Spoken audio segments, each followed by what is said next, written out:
Good morning, everyone.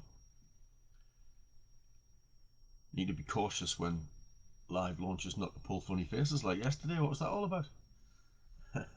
It's Wednesday, the 4th of August. I've just been watching the Olympics, and I've just been watching the skateboarding.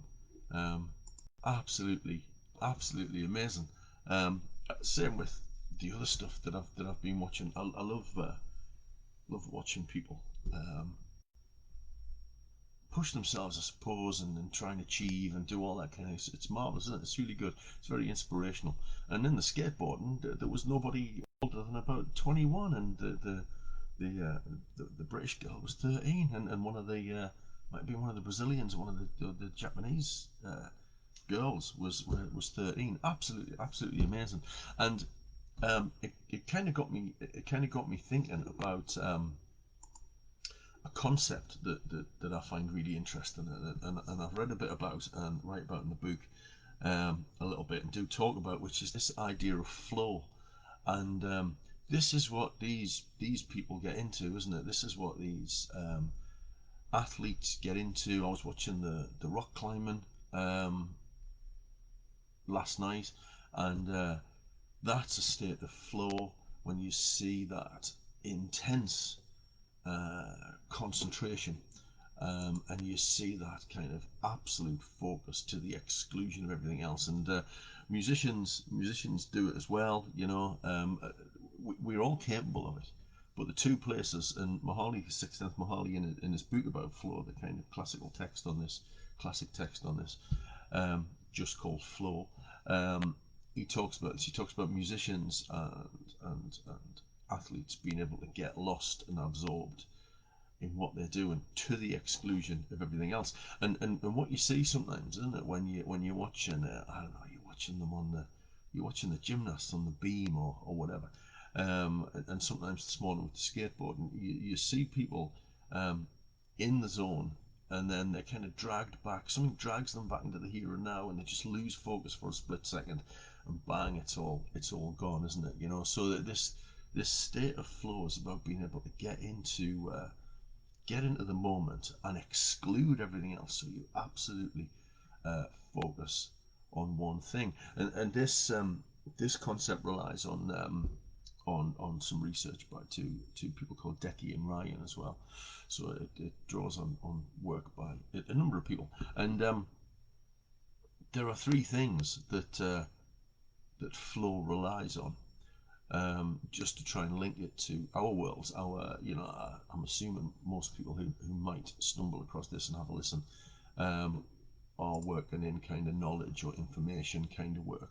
So how do we kind of link that? Well, flow requires three things: mastery, autonomy, and purpose. Um, so mastery is just this idea that you know what you're doing, I suppose. So watching the skateboarders and watching the gymnasts, they've trained, they've worked hard. They haven't just suddenly become skateboarders. They haven't suddenly just become gymnasts. They've worked hard to develop a certain level of mastery so that they can get into this state of flow, so they can move effortlessly through the routines. And I was just watching the skateboarders there, thinking they can't for a minute think, what am I going to do next? Because they just have to instinctively know what they're going to do next. So they can't kind of do one trick and then think, right, what do I do next? They've just got to flow. They've just got to flow between, effortlessly moving between the tricks and between the things that they need to do. So mastery is really important. You've got to have the skills, but for us, that's obviously about mastery of kind of task, mastery of the job role, mastery, knowing what you're doing. But it's also about mastery of self, isn't it? I mean, these athletes have dedicated themselves to being masters of self, being able to control themselves physically, having the physical presence to be in control of what's going on. And but mastery is also about environment. I think what's really interesting watching the different sorts of sports is the environment they take place in, but also if you think about environment in broader terms, even the kind of clothes that people wear. Obviously the skateboarders look different to the gymnasts. They they wear different clothes because they're controlling their environment. They're controlling how they look, how they feel. They're controlling their approach goals, and we can do this. We need to be masters of what we do, and that takes time. That takes time, and the phases at the start are difficult. It's harder. My profession, if you like, is social work, and it's noticeable that the first year or two of practice is harder. It gets easier as you go in some ways. It gets easier as you go in because you develop that mastery of the things that you need to do. So it's mastery of task, but it's also mastery of self and mastery of environment. You are your environment. Your environment influences how you are. Messy desk, messy thoughts is where some of the research goes with this, for example. So you've got to be in control. You've got to kind of set yourself up um, in the right way, you know, um, right gear at the right time, right things available to you. What's your desktop look like on your computer? How are your files all sorted? How are you controlling your environment? How are you controlling yourself? How are you master of your environment, master of self, and master of task, and all of those kind of things help. So mastery is the first element, component of this flow state that we've seen these athletes kind of get into. Um, the second is autonomy. So this is a bit of a shout out, I suppose, to managers as well as us as individual workers. But the more autonomy you can give somebody over the things that they've got to do, the more in control they are of what they're trying to achieve. So in control of how they do the task, not necessarily the outcome, not necessarily the final product. The final product might have to be defined. It's the report gets written, or the spreadsheet gets written, or you pull off the skateboard ride of your life, or whatever. So the outcome, um, you can't be autonomous around the outcome maybe, but you can be autonomous about how you get there. And the more autonomy we give people in how they manage themselves to the task, the better. Now that's fine, isn't it? So it's fine saying to all these managers, give your staff more autonomy, but with that autonomy comes responsibility. So you have to, if you are going to be given autonomy, you have to take charge of that autonomy, and I suppose dedicate yourself to the task. Figure out how you're going to do what you need to do. What order are you going to do things in? Plan these things, you know. So with autonomy comes great responsibility. Um, but you know, and that's part of being in the professional world, isn't it? That you get that autonomy, but it comes with that responsibility. And then the final component of flow is purpose.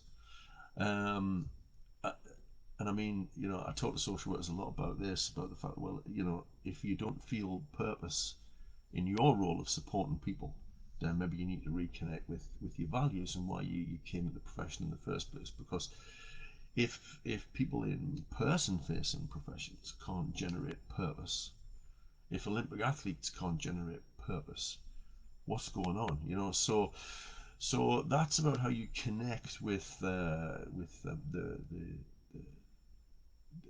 desire, I suppose, to do what you need to do. You know, what's driving you, what's motivating you. You know, it's a thing that gets called in some of the literature a calling energy, and some of these professions that we're involved in, I don't know, nursing will be the same, I'd imagine teaching will be the same, sports, music, you know, and social work certainly the same. We you know, we're drawn to these professions. They're almost a calling, if you like, and you know, I interview a lot of people for places on the social work program at the university I work in, and none of them say, you know, I want to get there and write reports, or, you know, I want to get there and hit those end dates. None of them say that. They all say they want to support and help people, and they want to you know, help people to get the best out of their lives, or the best out of their assets, or whatever it happens to be. So purpose also drives this state of flow. So we've got mastery, control of self, control of environment, being able to do the job. We've got autonomy. The more control we feel we have over things, the more likely we are to be able to get into this state of flow, because we're setting the agenda ourselves for how we work. Not the end dates, not the jobs that need to be done, but how we do those jobs. And then purpose. What's driving us to do this thing? And what we know is that internal, intrinsic motivators are much better at driving people than external motivators. So the date the report's due is not going to drive you as effectively as the reason, the internal reason, the value driven reason that you need to write that report in the first place.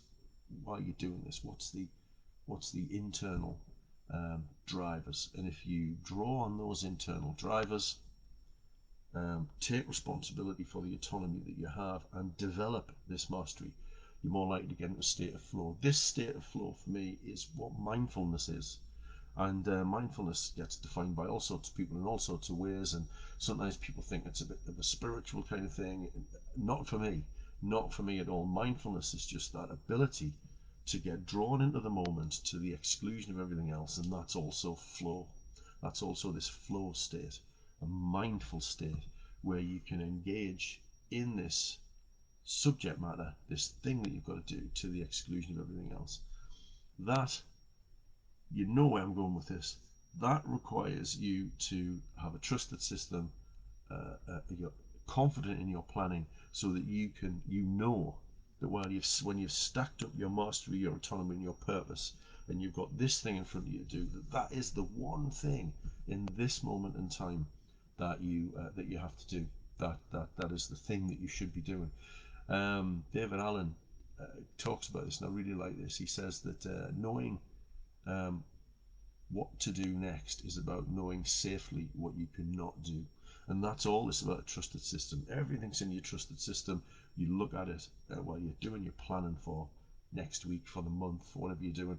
When you're doing your plan, you can look at these things and go, well, absolutely have to do that there. So that's my priority. Single word, a priori from the Latin, and it's a singular word. That's my priority in that moment.